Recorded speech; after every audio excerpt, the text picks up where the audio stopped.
Good morning students. तो आज का हमारा ये session integration by partial fraction, इसको हम लोग डिस्कस करेंगे। तो इसमें पार्शियल फ्रैक्शन में जो हमारा क्वेश्चन होता है, इसमें क्या हुआ कि अपॉन में फैक्टर्स होंगे और उनकी पावर होगी, वो हमारी एक नेचुरल नंबर होनी चाहिए। तो जैसे कि हमारा एक एग्जांपल लेते हैं।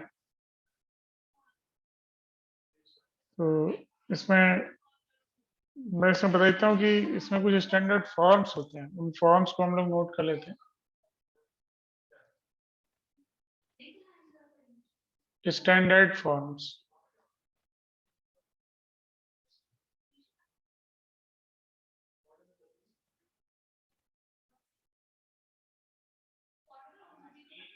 तो इसमें नोट कर लेते हैं। तो जैसे हमारे इसमें ब्रैकेट्स हैं,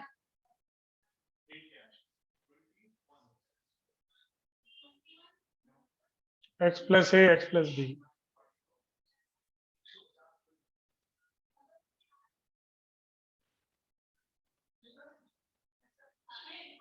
ये हमारा पहला फॉर्म है।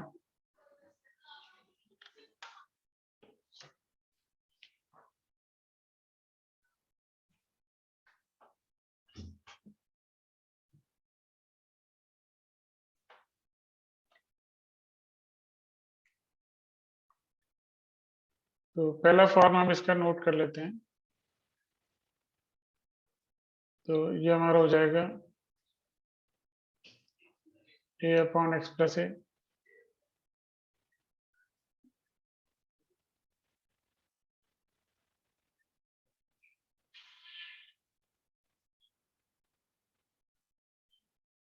तो ये हमारा स्टैंडर्ड फॉर्म है पहला। और अगला स्टैंडर्ड फॉर्म हम लोग लिख लेते हैं, इनको याद कर लेंगे तो इससे क्या होगा कि हमारा क्वेश्चन थोड़ा फास्ट तरीके से हो पाएगा।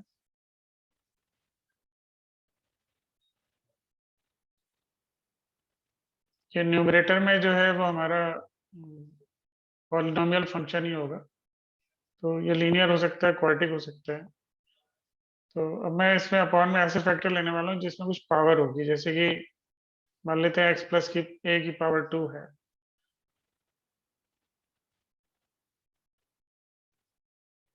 और एक्स प्लस बी है, और यहाँ पर भी कुछ हम न्यूमरेटर में ले लेते हैं पॉलिनोमियल फंक्शन। तो डिग्री कम ही रखेंगे, अगर ज़्यादा डिग्री होती तो फिर डिवाइड करना पड़ता है। तो यहाँ पर हम ले लेते हैं ये A X square plus B X plus सी,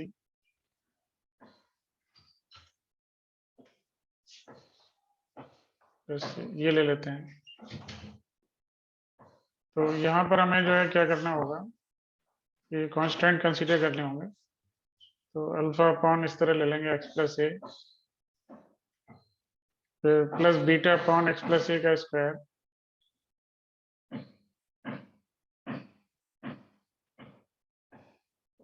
और plus gamma upon X plus B, इस तरह से आ जाएगा। और dx, तो ये चीज है। तो अल्फा बीटा गामा कांस्टेंट है, उनकी वैल्यू हम लोग फाइंड कर लेंगे बाद में। तो अगला एग्जांपल हम लोग ले लेते हैं यहाँ पर, अगला फॉर्म आ जाएंगे। तो जैसे मान लेते हैं कि यहाँ पर क्वाड्रेटिक एक एक्सप्रेशन है जिसका फर्दर फैक्टर नहीं हो पा रहा और एक लीनियर है, और यहाँ पर एक क्वाड्रेटिक है।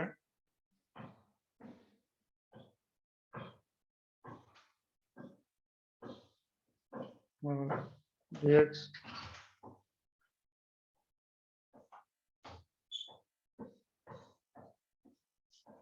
तो यहाँ पर हम लोग जो है यहाँ पर न्यूमरेटर में क्वाड्रेटिक लीनियर एक्सप्रेशन ले लेंगे।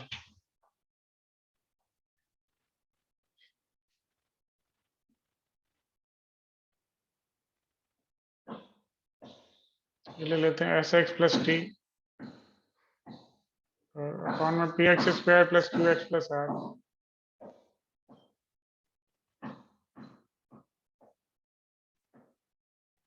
और dx और यहाँ पर आ जाएगा हमारा लैम्डा ले लेते हैं अपॉन एक्स प्लस ए। तो ये चीज आ गई। तो ये स्टैंडर्ड फॉर्म से इनको याद कर लेंगे और इनका हम लोग यूज करेंगे क्वेश्चंस में। तो पहला एग्जांपल मैं लेता हूँ यहाँ पर।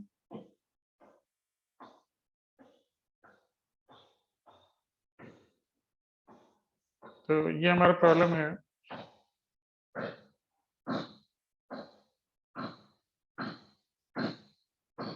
अपॉन में आएगा x-1 x+2 x-3।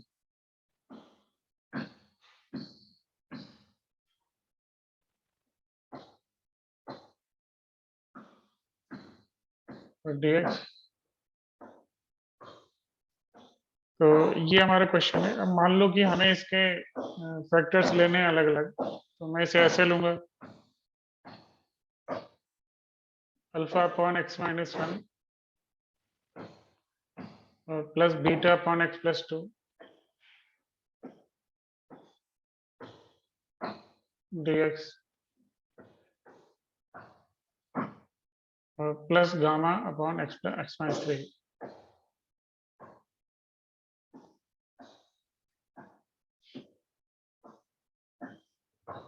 तो इस तरह से हम इसको कंसीडर करेंगे और फिर इनका इंटीग्रेशन हमारा डायरेक्ट पॉसिबल हो सकता है।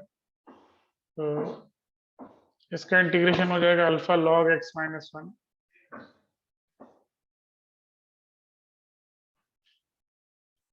Plus beta log x+2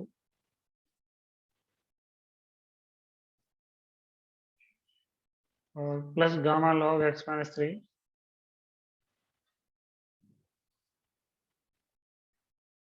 plus c। तो ये तो हमारा रिजल्ट हो जाने वाला है। तो अब हमारे सामने एक ही प्रॉब्लम रह जाती है कि अल्फा बीटा गामा का वैल्यू कैसे फाइंड करेंगे। तो यहाँ पर एक चीज नोट कर लेंगे कि अगर डिनोमिनेटर में सारे लीनियर ब्रैकेट्स हैं तो फिर इसका एक शॉर्टकट है। तो हम अल्फा बीटा गामा का बड़ा फास्ट वैल्यू निकाल सकते हैं। तो इसमें नोट कर लेंगे कि if all the brackets of denominator are linear, all the brackets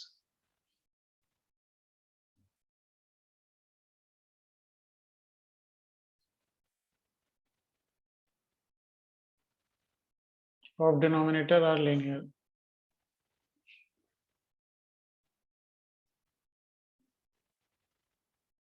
denominator के सारे ब्रैकेट लीनियर हैं। तो हम लोग क्या करेंगे, यहाँ पर अल्फा बीटा का डायरेक्ट वैल्यू निकाल सकते हैं शॉर्टकट से। तो शॉर्टकट क्या है ये मैं बता देता हूँ।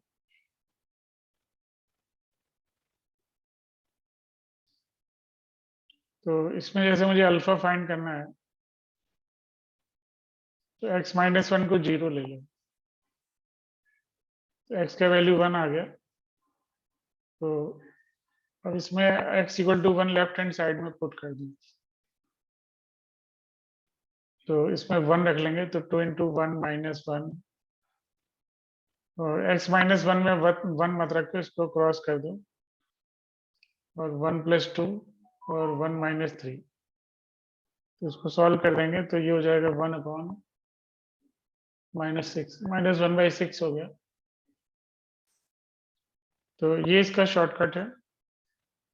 और अगर बीटा का वैल्यू फाइंड करना है तो बीटा के लिए -2 पुट कर देंगे।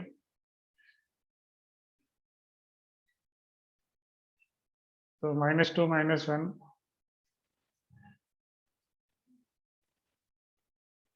और यहाँ क्रॉस कर दो और -2 - 3। तो ये हो जाएगा -5 और अपॉन -3 और -6। तो -3 और -5 तो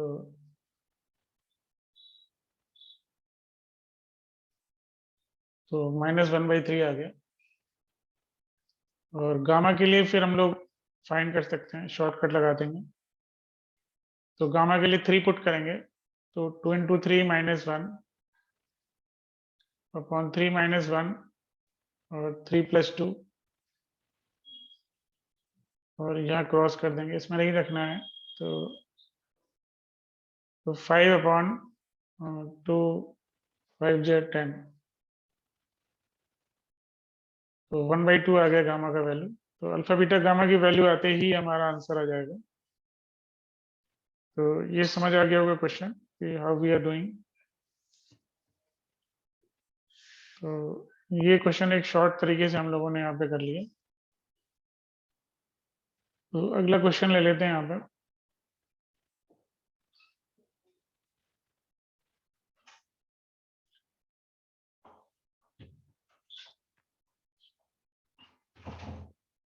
तो जैसे हमारा क्वेश्चन है,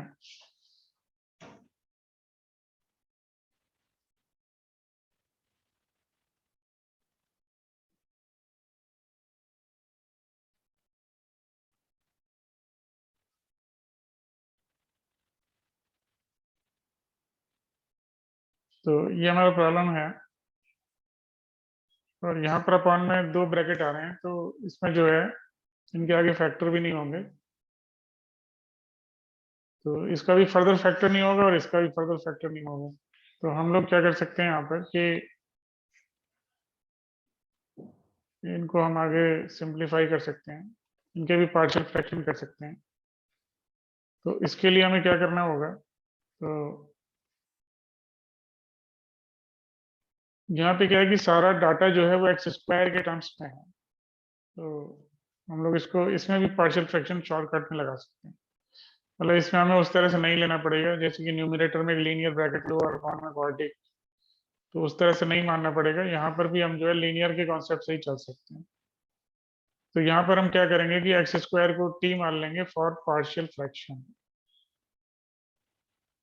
तो put X square equal to T for partial fraction only. Partial fraction में बदलने के बाद फिर से एक्स स्क्वायर रख देंगे। तो हम क्या करेंगे कि हमारा हो गया t-1 और अपॉन में t+4 और t+9। तो ये चीज आ गई। तो इसको वो जो मैंने ट्रिक बताई है उससे मैं इसको डायरेक्ट इसको सॉल्व कर लेता हूँ। तो ये जैसे अपॉन में t+4 आएगा और इधर क्या होगा, t+9 आएगा। तो t+4 के लिए क्या करना होगा, -4 रखना होगा। तो -4 जो है वो हम रख लेते हैं यहाँ पर, तो इसमें नहीं रखेंगे। तो -3 4 और -1 -5 हो गया और अपॉन में 5 हो गया। तो -1 आ गया ये। तो -1/t+4 हो गया और इधर आ गया हमारा -9 हमें रखना है, तो इसमें नहीं रखेंगे। तो ऊपर -10 हो गया और नीचे -5 हो गया। -9 + 4 तो -5, तो ये 2 आ जाएगा। तो अब ये हमारा सवाल हो गया -1/x² + 4 और +2/x² + 9।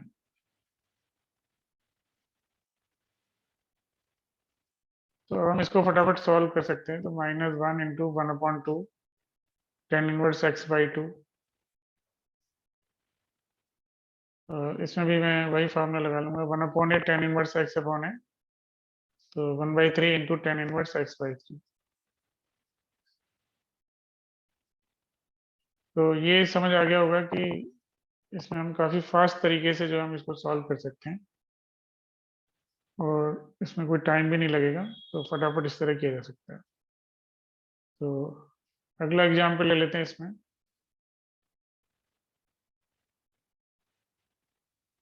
तो ये हमारा क्वेश्चन है, इसमें मैं ले लेता हूँ।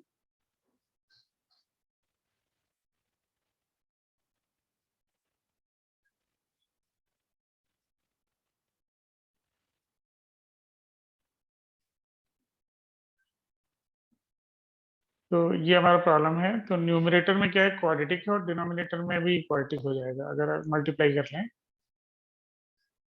तो यहाँ पर एक चीज नोट करने वाली है कि यहाँ पर जो न्यूमरेटर की डिग्री है और जो डिनोमिनेटर की डिग्री है तो वो सेम है। तो मतलब हम इसमें डिवाइड कर सकते हैं। तो अगर हम इसमें डिवाइड करेंगे तो हमारा जो कोशिएंट आएगा 1 आएगा। तो ये कुछ इस तरह की चीज आने वाली है, तो कोशेंट को तो हम अलग लिख देंगे और फिर हम यहाँ पे वही लिख लेते हैं अल्फा बीटा, और बीटा अपॉन x-4। तो इस तरह से हमारा सवाल चेंज हो जाएगा। कोशेंट हमारा 1 ही आता, तो वो मैंने लिख दिया है।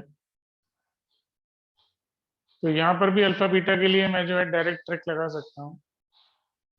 तो अल्फा की वैल्यू निकालने के लिए मुझे क्या करना होगा, 3 रखना होगा। तो 3 मैं इसमें 3 वाले में नहीं रखूंगा, बाकी मैं रख लेता हूँ। तो ये हो जाएगा 2 और ये 1 और ये -1, तो -2 आ गया।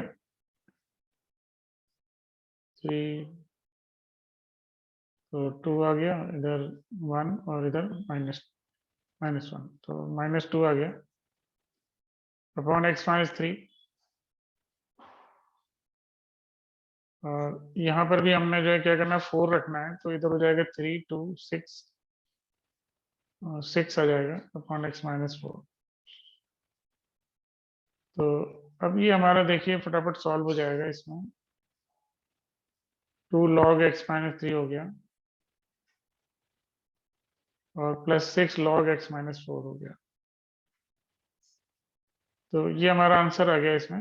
तो दिस इज द रिजल्ट।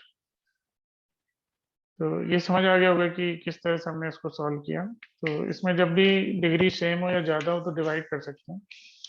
तो उसके बाद क्वोशिएंट को अलग लिख लो और फिर बाकी जो है उसी तरीके से कर दो। तो उसमें हमें जो है कोई दिक्कत नहीं होती, डायरेक्ट हम उसको कर सकते हैं। तो अब अगले उसमें एक मैं उसका क्वेश्चन करा देता हूँ जिसमें स्क्वायर लगा होगा। तो ये हमारा जो है ये 4th एग्जाम्पल होगा।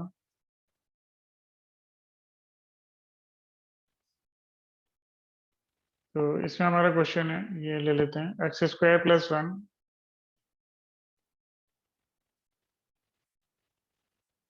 और अपॉन में है x-1 का स्क्वायर और x+3।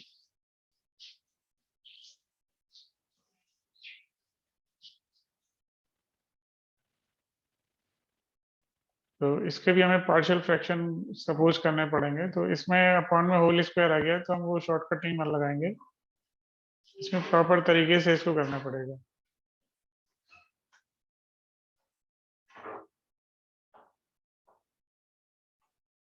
तो इसको हम लोग ऐसे सपोज कर लेंगे, a/x-1 प्लस b/x-1 का स्क्वायर और प्लस c/x+3। तो अब इसका इंटीग्रेशन, अब इसमें हमें पहले a b c की वैल्यू निकालनी पड़ेगी। तो हम क्या करेंगे, इसको क्रॉस मल्टीप्लाई कर देंगे फिर। तो x² + 1, तो ये क्रॉस मल्टीप्लाई करने से आएगा a × x-1 × x+3 plus b × x+3 और प्लस c × x-1 का स्क्वायर। तो अब ये जो चीज आ गई है, दिस इज आइडेंटिटी। ये हमारा आइडेंटिटी है।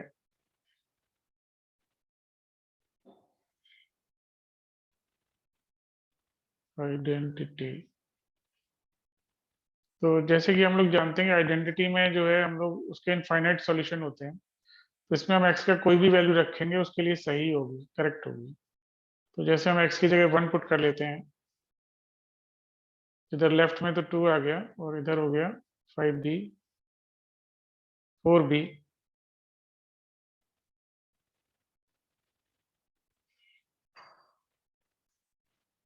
तो b का वैल्यू हमें मिल गया हाफ। फिर x इक्वल टू हम यहाँ पर पुट कर लेते हैं -3। तो ये हो गया 9 1 10 इक्वल टू -3 -1, तो -4, 4 का स्क्वायर 16 सी। तो c की वैल्यू जाएगी 10/16। तो इसको हम और आगे सिंप्लीफाई कर सकते हैं। तो 5/4 5/8 हो गया b का वैल्यू। अब बात आती है कि हमने पहले 1 रखा और फिर हमने -3 रखा। अब एक अननोन और है और वो हमारा है ए। तो उसके लिए फिर हम क्या करेंगे, तो x इक्वल टू 0 रख लेते हैं, तो ये काफी इजी रहेगा। तो x इक्वल टू 0 पुट करेंगे तो इधर लेफ्ट में तो 1 आ गया, इधर हो जाएगा -3a और +3b और +c। तो अब b और c का वैल्यू मिल गया है, तो we can find a। b है 3/2, c है 5/8। तो इनको सॉल्व कर लेते हैं।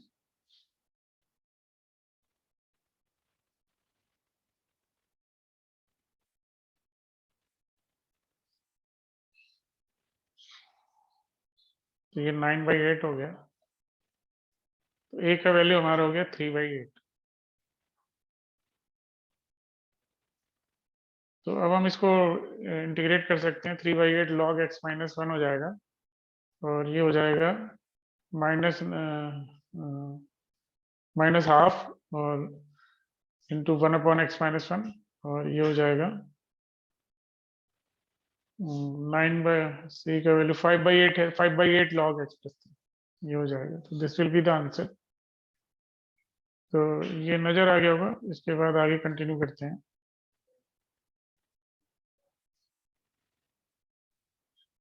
तो ये एक फॉर्म और है, इसको लास्ट में हम लोग नोट कर लेते हैं। तो ये है x/x-1 और x² + 4, ये क्वेश्चन है।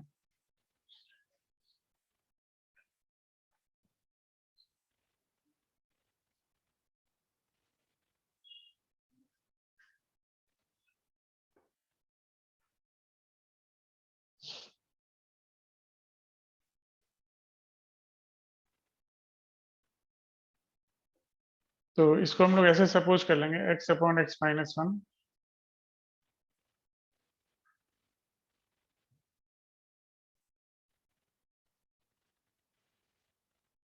तो ये हो जाएगा a/x-1 और प्लस bx+c x² + 4। तो अब क्रॉस मल्टीप्लाई कर देंगे, तो x इक्वल टू हो गया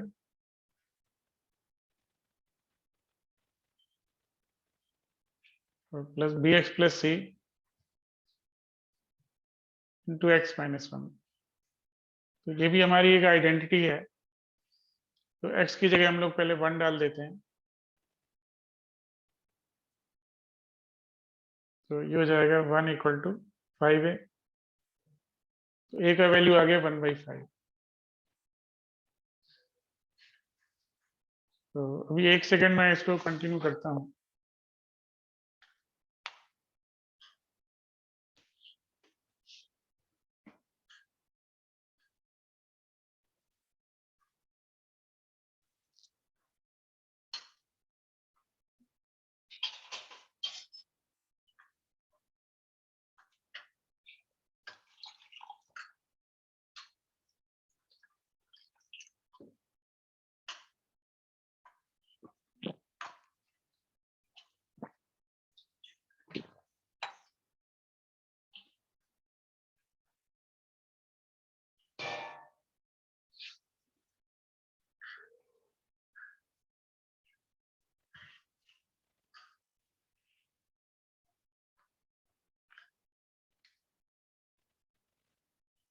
इसके बाद x इक्वल टू 0 डाल देंगे इसमें।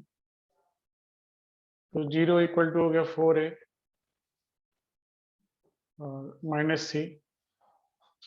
तो इससे c की वैल्यू हो जाएगी 4a 4/5। और फिर x इक्वल टू -1 डाल दें, तो ये हो जाएगा -1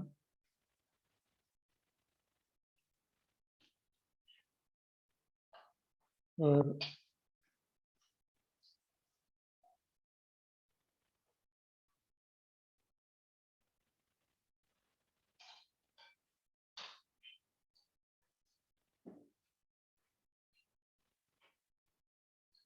-2। तो a और c आ गया, तो इससे हम लोग b की वैल्यू सॉल्व कर सकते हैं। तो ओके स्टूडेंट, देन अगले उसमें कंटिन्यू करते हैं।